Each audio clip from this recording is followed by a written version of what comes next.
Oh,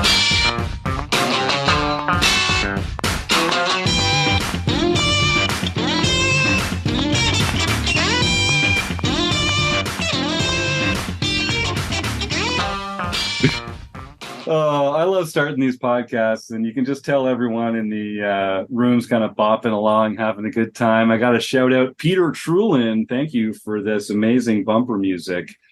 This is the RecPoker podcast, folks. You know you're in for a treat when you hear that tune from Peter Trulin, because it's time for another week of madness here on the Strategy Forums edition of the RecPoker podcast. Now, my name's Jim Reid. I'm your host. I'm Bluff Starini in the home game and at RecPoker Jim on the hellscape we call Twitter. And I have the best freaking job in the world, hanging out here with my friends, talking about this fantastic game that we love called poker every Monday night while we steal each other's chips in the Play Money home game. Now, I have to start by mentioning that we are brought to you by Running Aces, the fantastic hotel, racetrack, and casino that is the official sponsor of the RecPoker podcast. And you can find out more about them by going to runaces.com.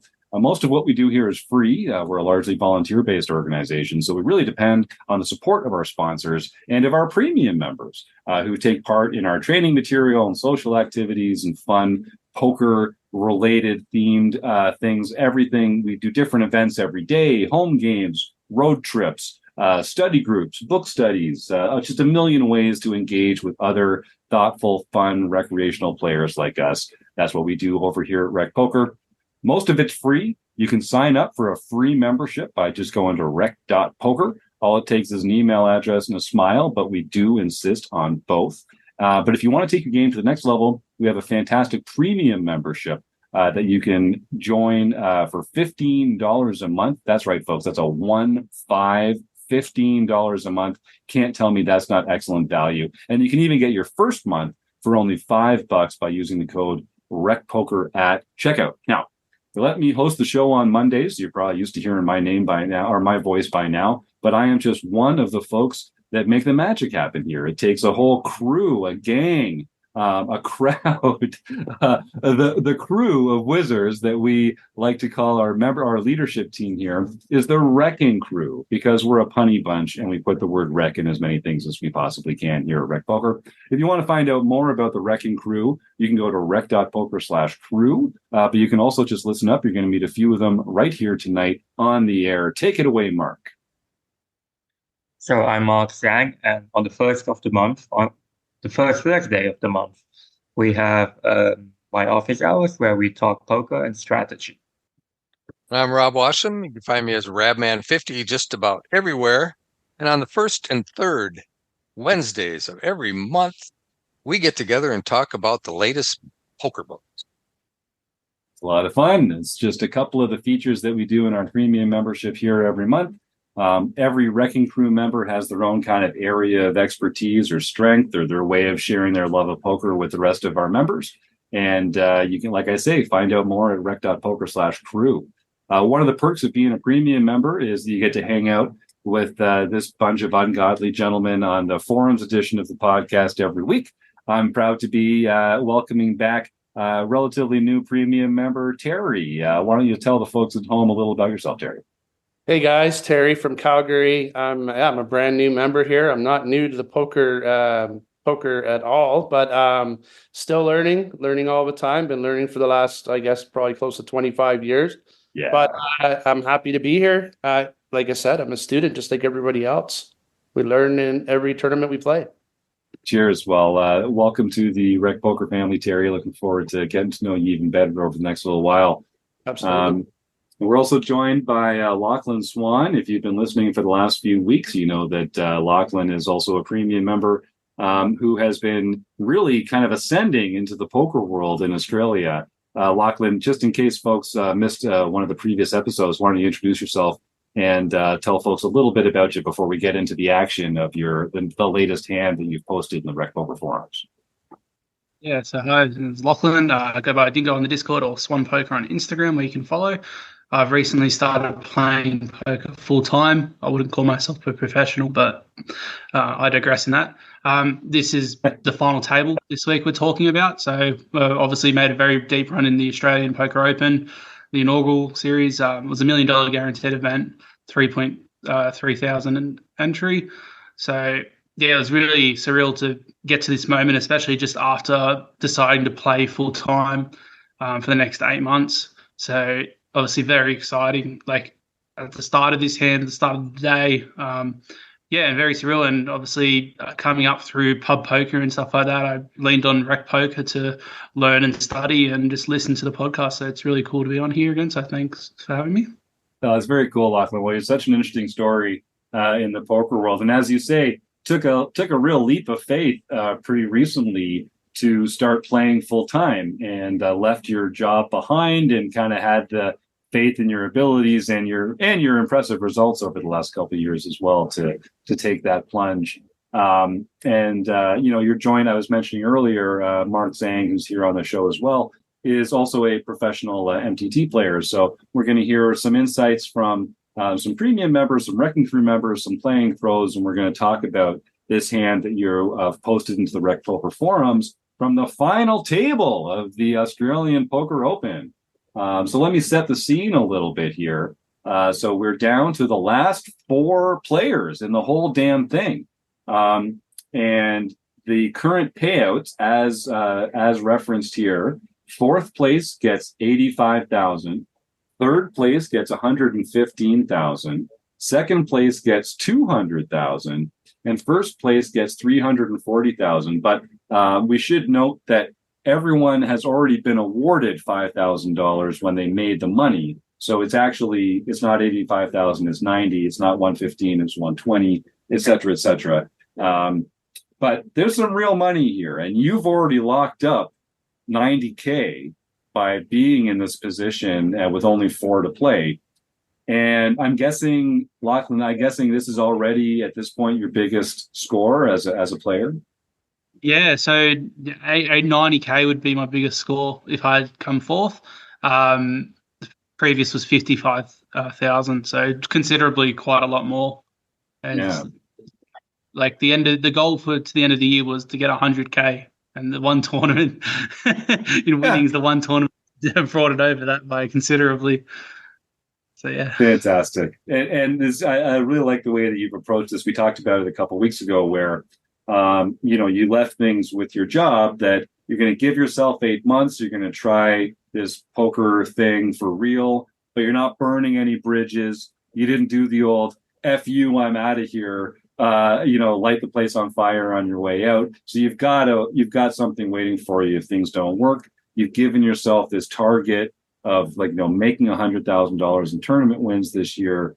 Before you entered this tournament, you're already halfway there. Now it feels like you're just on the cusp of really crushing all your goals for this year, and it's only March. So very, very exciting position to be in. So we're 4-handed, and at this point, you are the 2nd in chips, I think you said. So there's 4 players left, but only one of them has more chips than you. So yes, yeah, please. Oh, sorry. There's one stack that's considerably really short, 7 bigs at this point.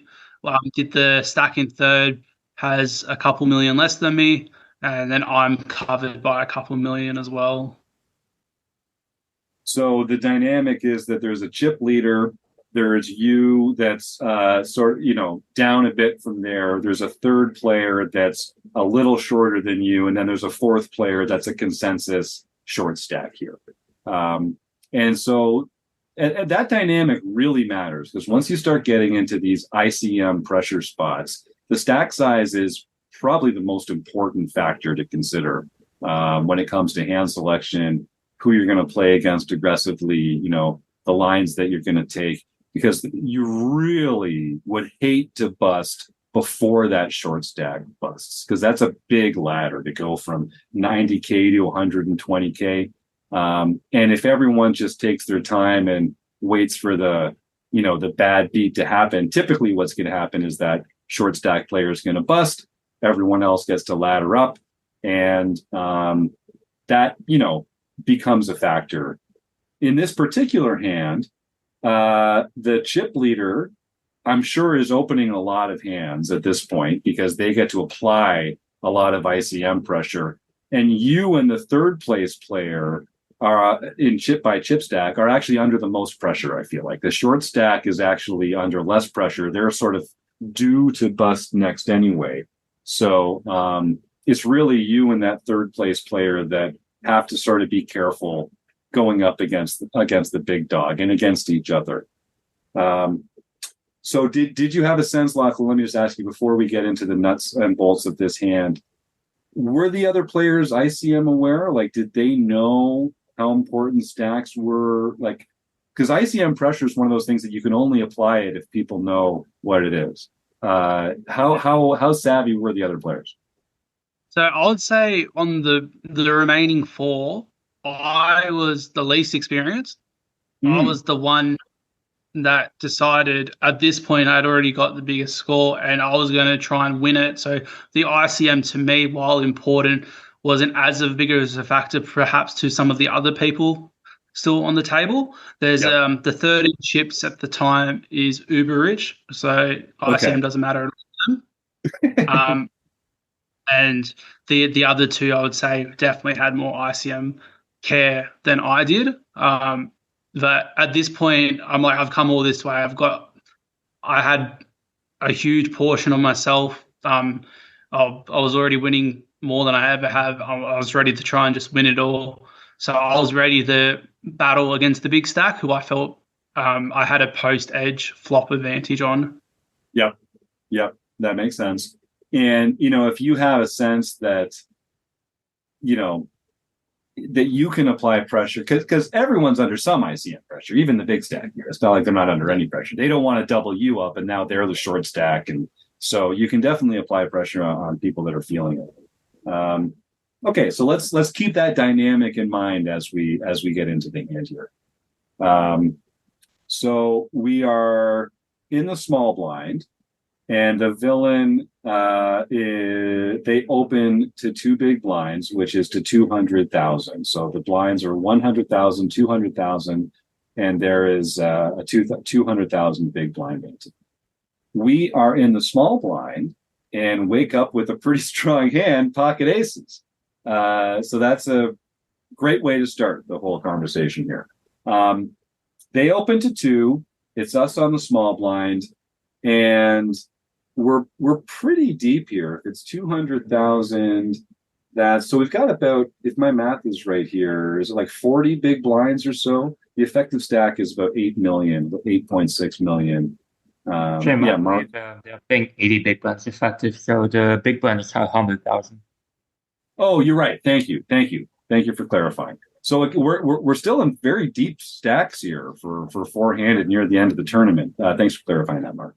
So 80 big blinds, that's pretty deep. I noticed that two big blinds is still the open, which has been consistent at this tournament, despite it being deeper in the later stages than you would typically see. We're in the small blind. I think this is a mandatory 3-bet.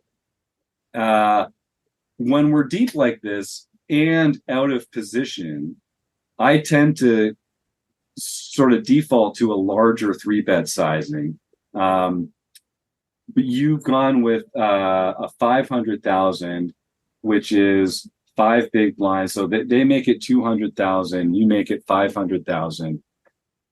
My gut tells me that that's sort of smaller than I might choose here in this spot. If we all had 20 bigs or something, then the smaller sizing makes sense. But I feel like, again, in a default, I feel like we're giving our opponent an easy decision. We're just going to continue with a lot of the range that they choose to make that open with. And if we made it, 7 big blinds or 6.5 big blinds, we might put them in a more difficult position. I'm curious. So, Lauchlan, what's your thinking about the sizing? And then I'll open it up to the panel to weigh in this one. Yeah, I actually definitely missized here. It definitely should have been bigger, to either 6.5 to 700,000. So, looking back on it now, yeah, definitely was the incorrect sizing. There had been a couple of interesting hands that hasn't been posted on here just because they're just all over the place out there, and we could talk about them some other time, but Yeah. there was considerable hand where I called a 4-bet with 10-9 off out of the big blind because I had a read on my opponent. And then I played at Koi for half an hour, 40 minutes until it was revealed on stream, essentially. Yes.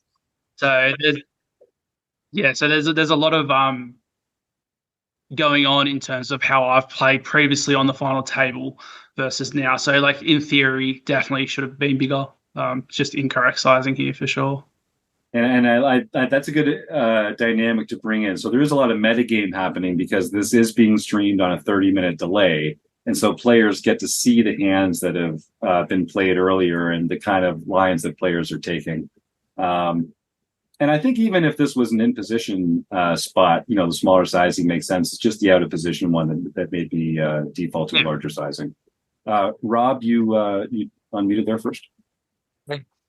I like a bigger bet here. Normally you would bet bigger because you're going to be out of position.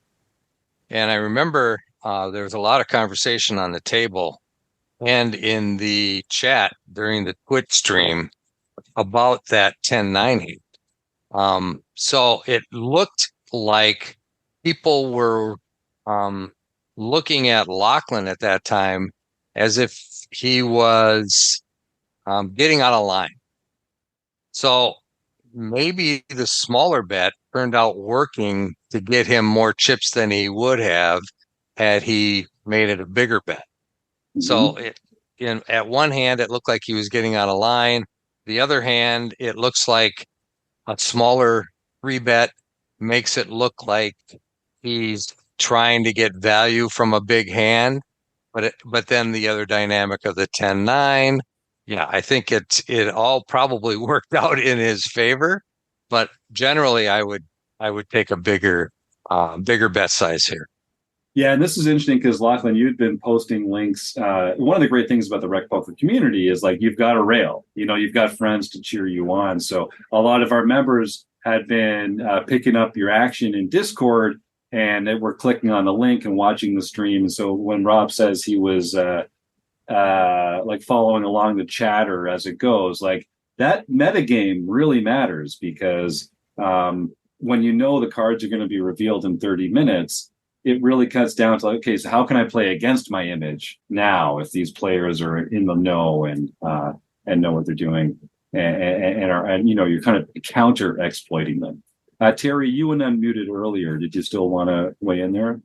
Yeah, I was gonna say, I don't know if you're familiar with Owen Shields from the ground up, Run It Once. I watched his course, and he highly advises as when you're out of position, small blind, especially 4.5 to 5x the open.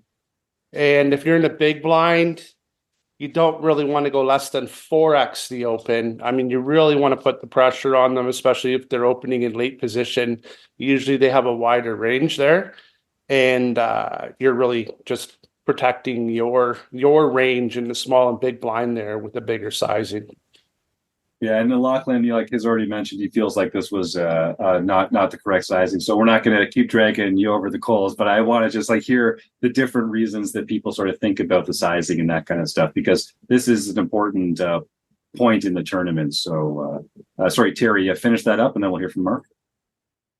Yeah, absolutely. We learn from every tournament we play, right? I mean, we're always analyzing, what we did or what we could have done better. Should we block bet the river or whatever, right? I mean, so it's a learning experience, just like any other situation.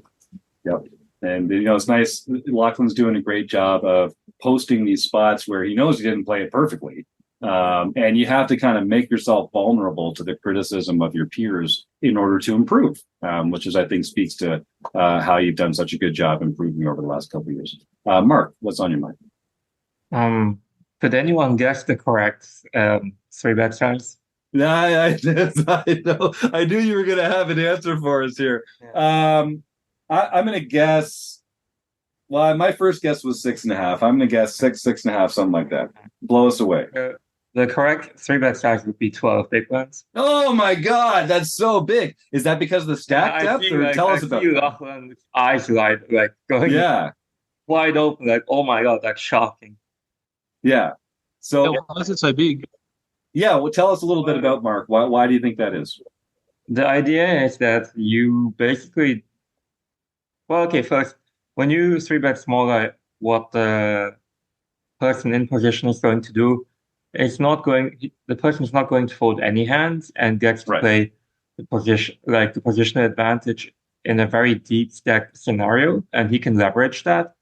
Let's say, like in that example, the flop was Jack 8-7, right? So he can just, let's say he bets flop and like the straights are completing, he can just barrel it off and you just have a hard time calling down with aces.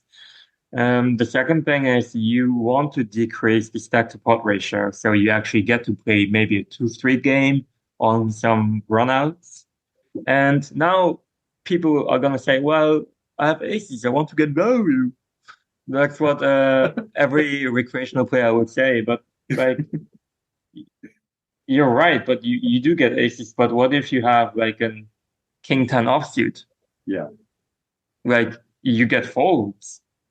Right? How is he going to know if you have aces or king 10 off?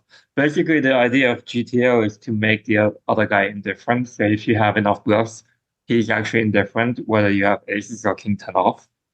Like he just has to deal with it. What if it's the only 3-bet size you will ever face from me from this moment? Right? Like, what are you going to do? Like, just fold every time? Yeah. So that's Yeah. So the factors that I want to just speak about here or really ask about, Mark. So we're in an ICM, we're in a heavy ICM situation. We're out of position. The opponent is the one player that covers us.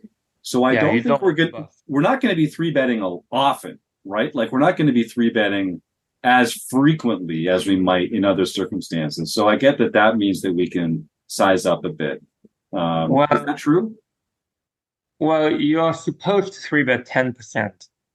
Mm-hmm. So you're folding 75% and 3-betting 10% and play calls with 15%. Mm-hmm. And hands like ace queen suited would be a call. Hands like pocket tens and pocket jacks would be a call. But what I know that what people do in reality, they 3-bet those because they are in chip EV spots, they are 3-bets, but in ICM, you basically don't want to bust it against a chip leader. And I know, like, I wouldn't even go 12 big blinds in reality. Like, I also am human and I want to get value with my aces. But I think you can I think the thing that you want to take away is you just want to go big. You want to say, hey, I have aces or I have the ace-5 offsuit. Like, right. But you don't want to have a small size where the guy can call everything in position and he can just represent a lot of straights, a lot of different hands over like 3 streets. And so, Mark, if we're calling with hands like ace queen suited and pocket jacks and pocket tens, that tells me if we're 3-betting 10% of hands, we're 3-betting our very best hands and then just a ton of blocker kind of ace X hands, you know. I'm going to tell you the hands that we're supposed to. Yeah, fill me the rest of the range there that we're supposed to be 3-betting. Our value range would be queens and ace queen offsuit. Ace queen offsuit goes for the 3-bet because it plays very bad multi-win. But anyways, so the bluffs would be like an ace-5 off, ace-7 off, ace-9 off, ace-10 off, king-4 suited, king-deuce suited, king-6 suited, like all these hands that just like, whatever, if you 4-bet me, I don't care folding like these trashy hands. But like to 3-bet jacks and get 4-bet on, what was actually the stack size again of the 2 other stacks? So the 2 other stacks, if we had about 80 bigs or 86 bigs, one of the other stacks would have like 60 something, and then one of them had like less than 10 big blinds, I think. Oh, wow. Is that about accurate? Lauchlan? Yeah. So it's more like 7 big ones was the shortest. Then there was, I think, 33. There's like considerable between third and me. Okay. And then, the chip leader had 12 million in chips, so just over 100. All right. So the one real short. Yeah. So that one guy is basically out of the tournament. And it would be a disaster if we 3-bet jacks and get coolered and like our stack is actually like in terms of money, is worth like $250,000. And just to get cooler with jacks and win 85, like it feels like a huge loss. Like when is the next time you get a spot for 250K? Right. I just wouldn't take the risk to get three bet with jacks, because what do you gain by gaining chips in that? Like that's what is ICMS, like chips you gain are not as valuable because you have 80 bigs. It doesn't matter if you have 80 bigs now or 120 bigs or 160 bigs. You still get paid fourth if you bust out. Yeah. So you do want to survive that one person, because it just like you just get the straight payout, and it has no meaning to you how many big blinds you have. Yeah. And so the last thing we'll just sort of go over here before we move on is I noticed when you were talking, Mark, about the other hands that were three betting here, a lot of them are ace X hands, king X hands. They're blocker bluffs. And basically what we're saying is it's less likely that our opponent has aces, kings, ace X, king X, which means it's more likely that we fold.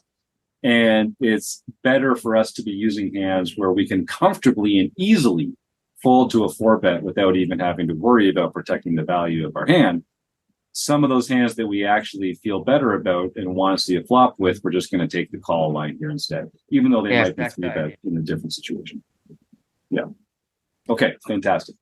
So we make the three bet. The villain does call. And, yes, it was too small a three bet, so they're calling all the time.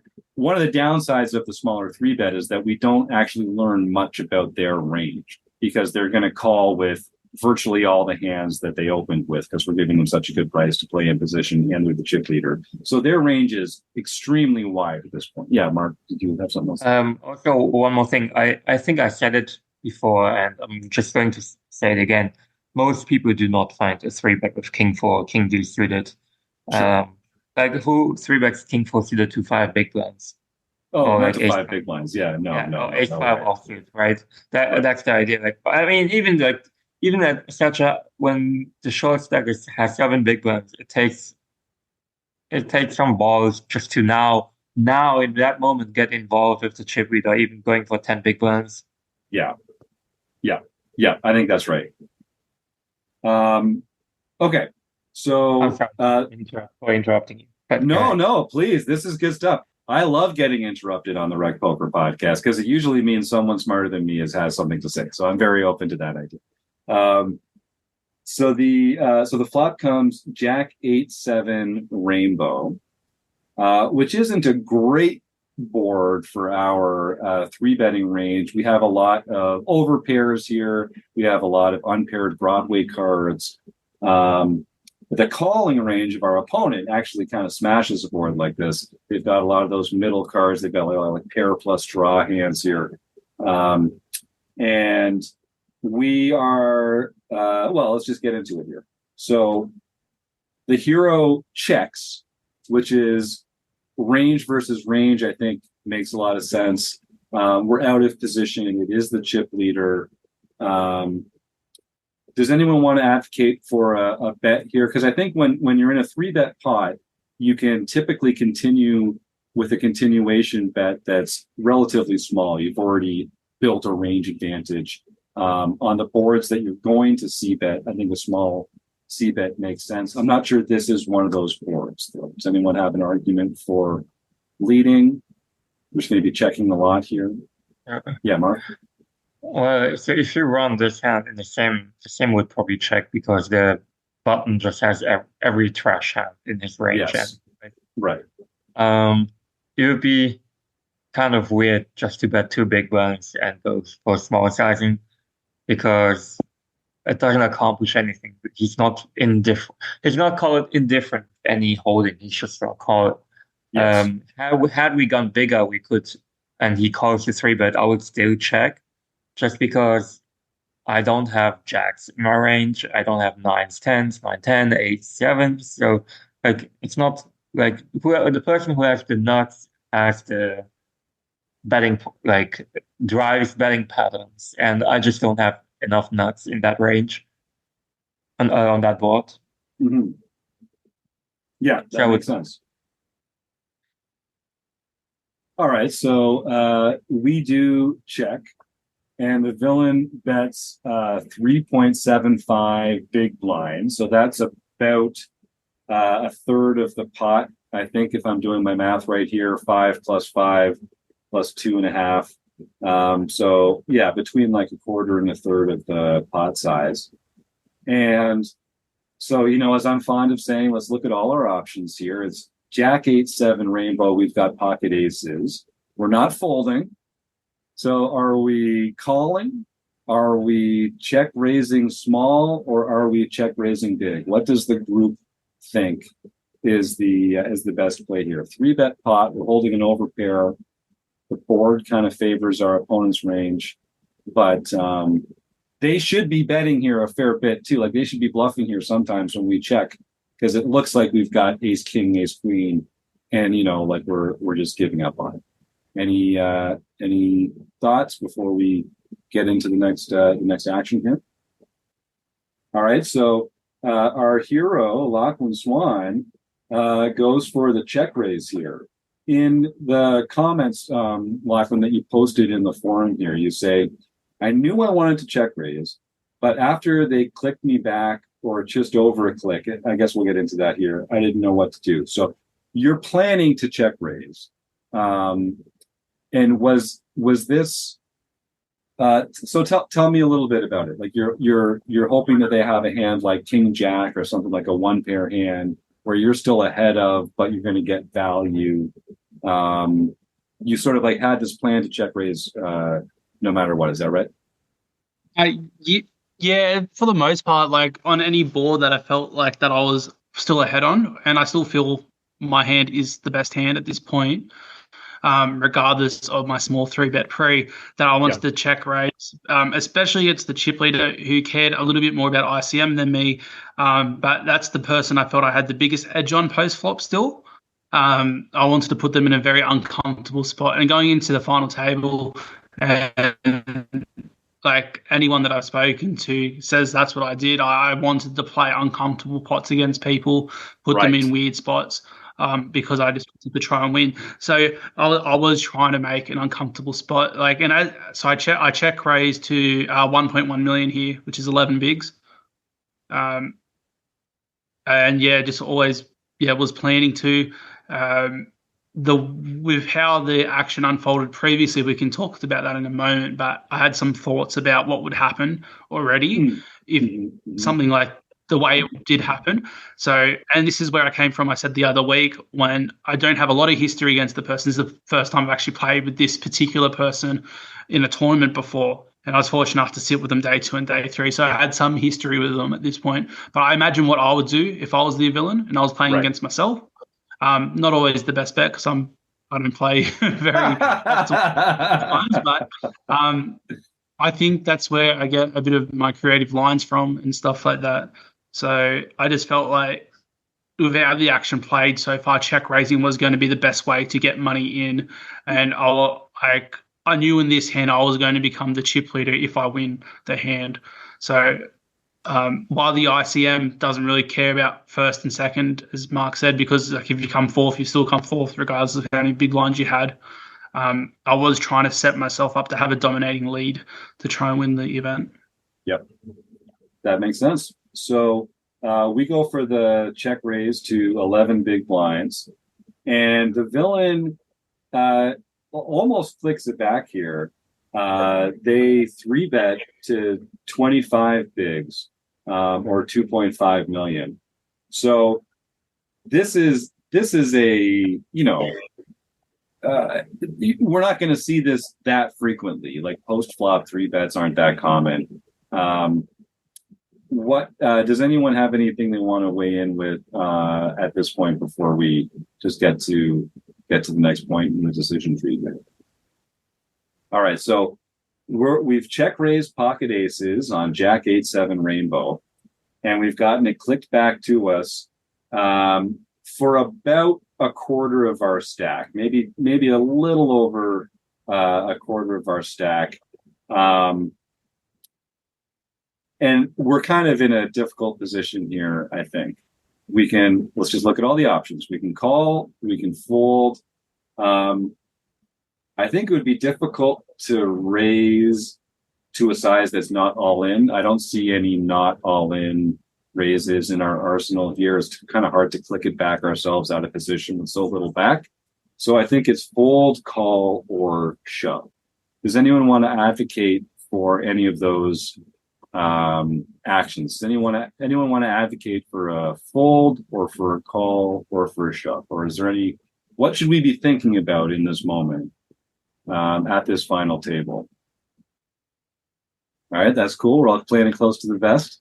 So, or here, Mark. Yeah, what did you have? Yeah, I can give my thoughts. Yeah, give us your thoughts. This hand is just way off what theories that is what anyone is supposed to do, but yeah, whatever. We've left the solvers behind at this point, which is part of Lauchlan's plan. Like his plan is, let's make people uncomfortable. Let's take unconventional lines with large sizings and apply some pressure. So that has been accomplished. Yeah.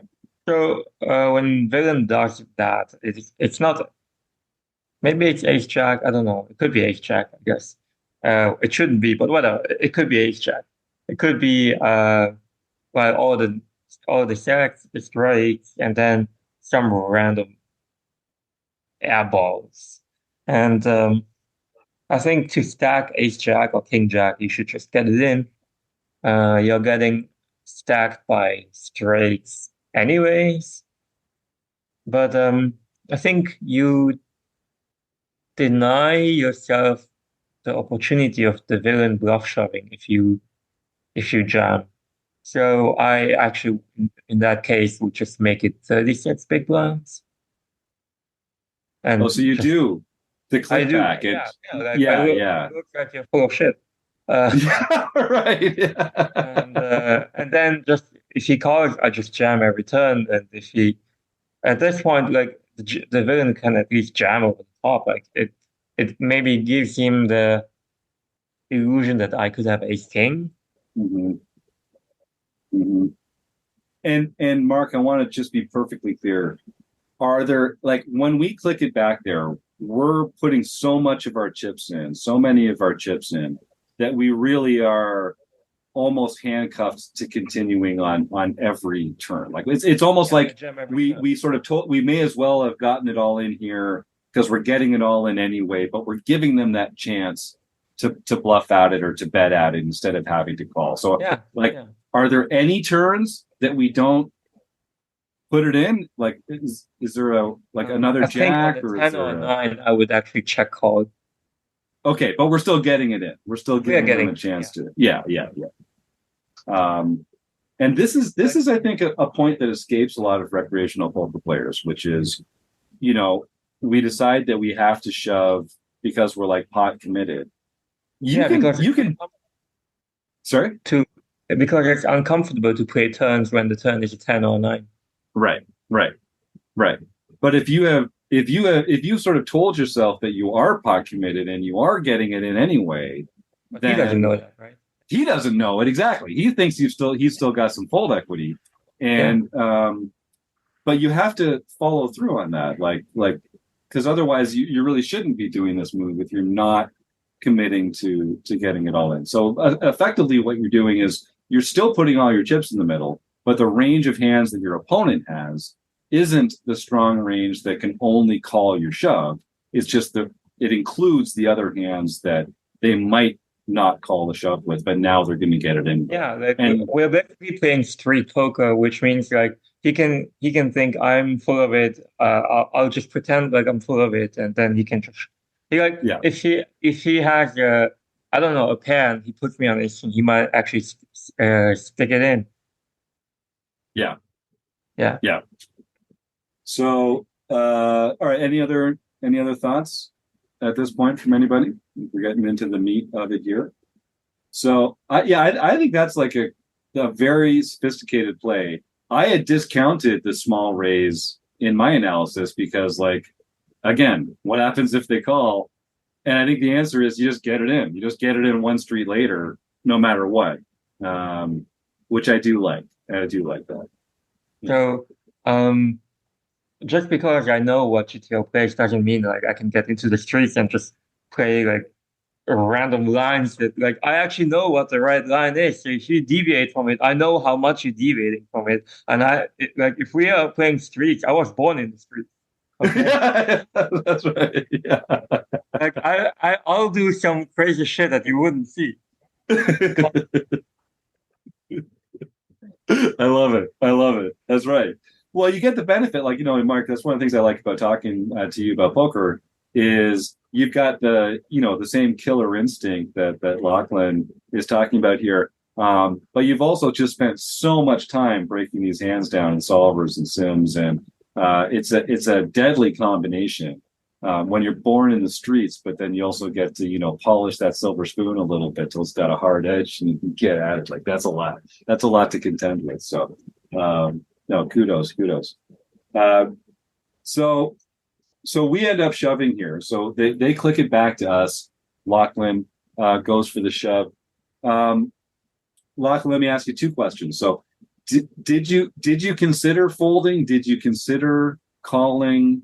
Did you consider a small raise like Mark advocates for, or was it just I'm just going to shove and get it in here no matter what?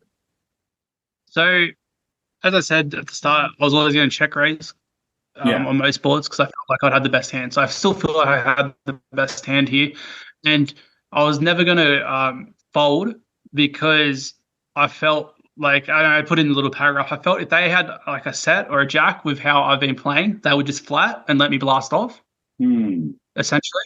So I discounted those hands that had smashed the board because, again, I think against most smart players, they would just flat those hands against me as a bit of a meta against me.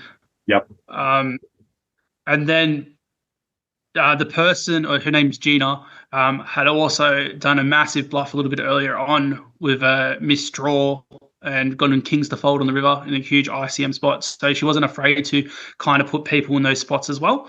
So it's easier. My motto is it's easier to put chips in than to call them off. Yes. Essentially. Yes. So if I believe I have the best hand, I'm happy to put the chips in. And that's kind of what happened. I like Mark's idea of going smaller. It's actually probably the best line if we're going to deviate, to be honest. Yeah. So like that next time this situation arises, I'm probably going to steal that one. Yeah, that's right. I like it. So you shove, and you do have, and I encourage our listeners, the link to this forum post is in the show notes. So go and take a look at the hand, take a look at the comments that Lauchlan's left, providing some context around the hand. You'll probably see some other replies from other active RecPoker members adding their 2 cents into it here. So my other question then is, and maybe this language is a little antiquated, but is this a value shove or is this a bluff shove? Like, are you hoping to get called by pocket queens or by ace jack, or are you hoping to get folds from a hand like 8-7 or something like that? So there's two ways to look at it. I believe I'm shoving for value because I believe I have the best hand. But I think ICM would dictate if I was going to shove here the villain. Like I'm shoving to just push the villain off, essentially, mate, perhaps. I don't know exactly, but I feel like when the action is bet, check raise, 3-bet, and then I 4-bet, I should now, if we're going to talk like somehow this hand makes it back to theory, I should have all the best hands there. Yes. So the chip leader has just got to concede that I've become the chip leader now, essentially, because there's a stack for 7 big blinds. It's kind of ICM suicide to call off if you don't have the nuts. Yep. Essentially. Yep. And the way the action's unfolded, I think I've represented nuts. Yeah, and I was just gonna say, like, I think you can represent jacks this way, like you can represent top set this way. You'd 3-bet pre-flop. You'd be getting aggressive with it here. And then listen, they are gonna have a better hand sometimes, right? Like sometimes they're gonna have jack 8, 8-7, 9-10, set of 8s, set of 7s. Like you've made a good point that they probably flat some of their super strong hands here and let you continue to fire. But they're definitely going to have some hands that beat you here. And, they're going to call. Or maybe they're going to fold. Like, we don't know. 8-7. Does 8-7 call like this shove? I'm kind of curious what the rest of the group thinks here. Say it, Mark. I What said was it? snap call.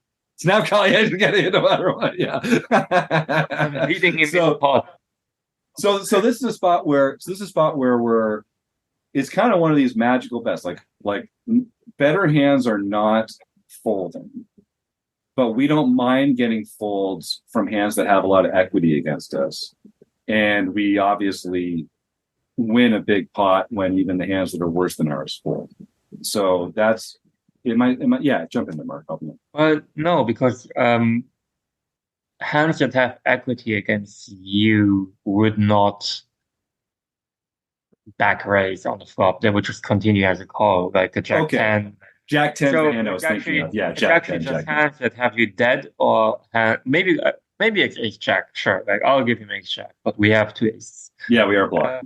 Then there are like hands that have a 10%, or like just like a king 5, where we have like where they just can't win almost. Mm-hmm. So it's very polarized. So are we kind of, I guess my question is, are we kind of overplaying our hand a bit because it's essentially a one pair hand? Like, are we just, is it a problem that we're letting our opponent play perfectly here? Or is it just that we've already locked up so much of the pot that it's okay if they fold worse and only continue with better, because winning this pot with the money that's already in there is such a great outcome at this point in time? So two results can happen. Basically, like you shove and you get called and you have like 10%, or you shove and he folds the bluffs. Yeah. And I think you're basically trying to protect against like getting sucked out on, which isn't a great way to play poker. But because people are too afraid of getting sucked out on. I understand you restack ace jack and king jack, but now you have to rely on them having a jack, and 3-betting the flop and calling your shove. I mean, maybe like I've seen crazier things in live poker. Yeah, but it does seem like the times that they call, we're behind. Like they're not calling with worse. Yeah, like against anyone that is halfway decent, once you get 3-bet the flop. I mean, good players wouldn't, but if they know you are not check raise bluffing enough, like if I have top set, I would just click it back and like stack aces, right? Because like it's just in that against a good player that has like a somewhat decent range when he 3-bets the flop and he understands that you have a big pair, he'll just get getting fooled almost every time. Yeah, but I assume the chip leader wasn't a professional player. Right. All right, Lauchlan, what's on your mind at this point in the analysis? It's kind of interesting because Mark said something a bit earlier where he says GTOs about making the opponent indifferent, and not that this is a GTO hand by any means, but my shove in my mind makes all the one pair hands indifferent here. Because like ace jack might fold here or call. Like I think it's with the IC, the money implications of the ICM and the pay jumps, and considering there's a stack under 10 big blinds, it's just it's a huge spot to call off with one pair.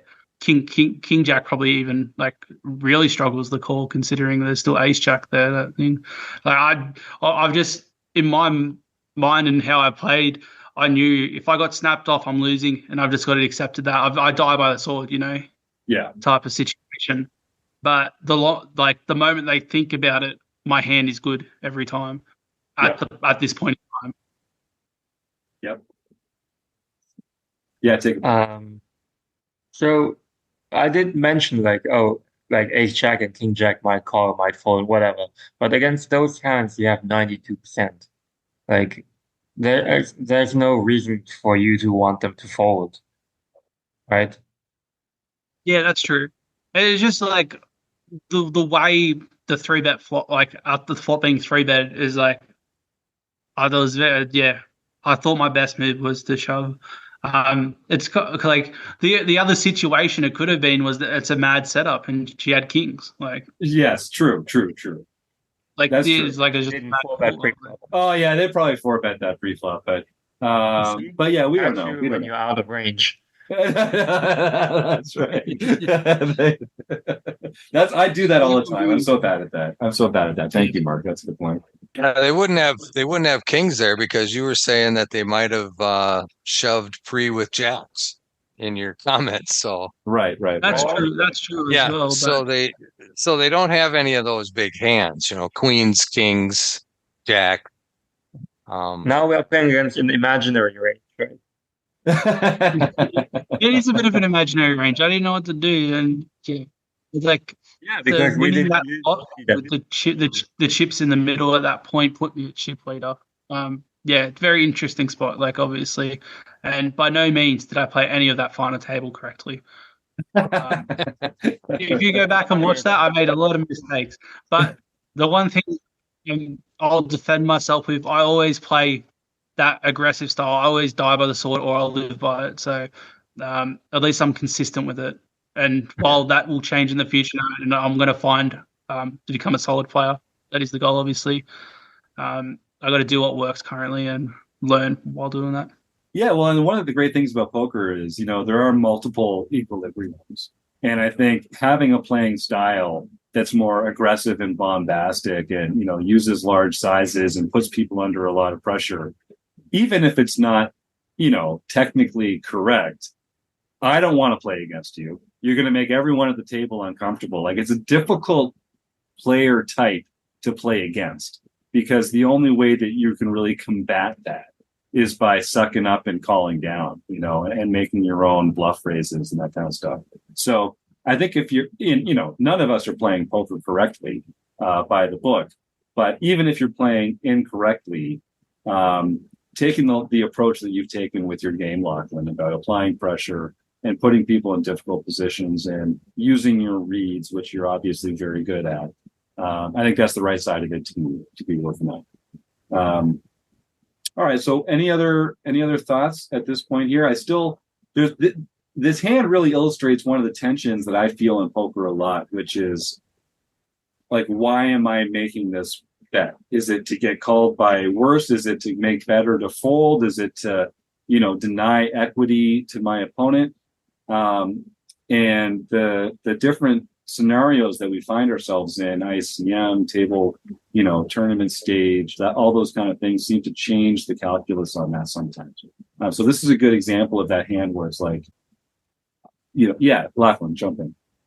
Yeah, so and to finish it off, I think the opponent had pocket sixes, Mark. So can you tell me, does the opponent have a bluff? Like if they're going to three bet the flop, like his pocket six is going to be bluffing there. So it's a very, very out of line hand from both sides, really. But yeah. Well, sixes they would find the bet on the flop, but they wouldn't call it. They would just fold it with your check raise. And right.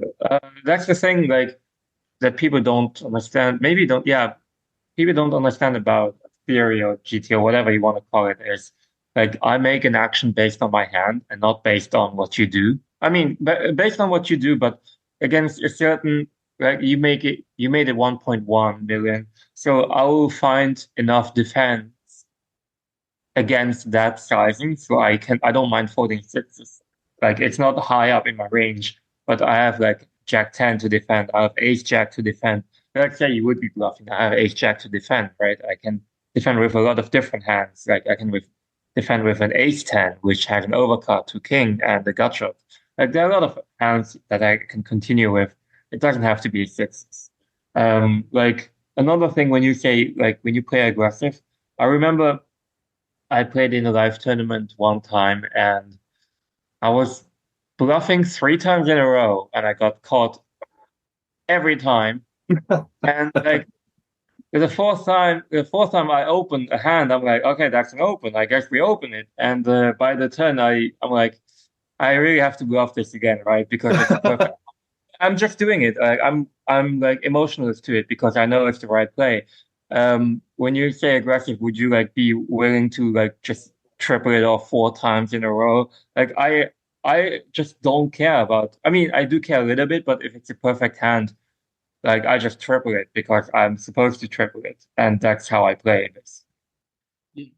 And that's definitely how I see it. So very unrefined compared to you, obviously, which is kind of cool. So definitely gonna try and jump into those monthly study sessions with you, because I'm not afraid to put the chips in, and I think that's the biggest strength of my game is I'm willing to put money into the pot. And if I had advice for anyone that's like kind of wanting to progress into bigger stakes from the pub leagues, is you just have to suck it up and put it in there when you think you're best. Yeah. And, poker is a game where I'd rather, if I was coaching someone, to steal a Mike Tomlinism, I'd rather say, whoa, than sick 'em. Like, I want players that are naturally aggressive, where we can say, okay, now let's just scale that back a bit. So we're finding better spots to employ that aggression. It's much easier to teach someone to look for spots to be more restrained than it is to encourage them to turn their poker game into an aggressive poker. So I think having that instinct actually serves you really well. And the more you study and the more you look into these spots, the more you'll find those quantifiable differences between when it's a good time to do it and when it's a good time to say whoa a little bit there. So I think you're definitely on the right side of it. And again, I take my hat off to you and the attitude that you have towards this learning mindset and continuing to develop as a player with these really, I mean, listen, Lauchlan, congratulations on these freaking amazing results, dude. Yeah, like congratulations. We've given you a lot of stuff to think about how we do things differently and blah, blah, blah. I've never won $120,000 in a poker tournament, and it's not just a fluke. You've had these results. I've seen you play, what you're doing. And it's very impressive. So I'm glad that it hasn't gone to your head to the point where you're like, well, I'm just the best fucking poker player in Australia now. And, just get in line. And, yeah. So, kudos to you. I really think like you've got a good mix of talent, mindset, the fact that you've only been playing for a couple of years, that really raises the ceiling on how high your game can go. So I would encourage you to maintain this positive attitude, keep grinding. And yeah, I mean, if you're a RecPoker member and you're not paying attention to Mark's office hours on the first Thursday of every month, I would say, I don't know what you're doing with your $15, but it's for some of the higher value stuff that we're doing here at RecPoker. So you'd be in good company. Come get involved and share some ideas and see how we can all get better together. It's very impressive to see it all come together. No, definitely. I appreciate obviously the community and all the support, and yeah, thank you for having me. All right. Well, any other parting thoughts, gang, before we wrap this puppy up?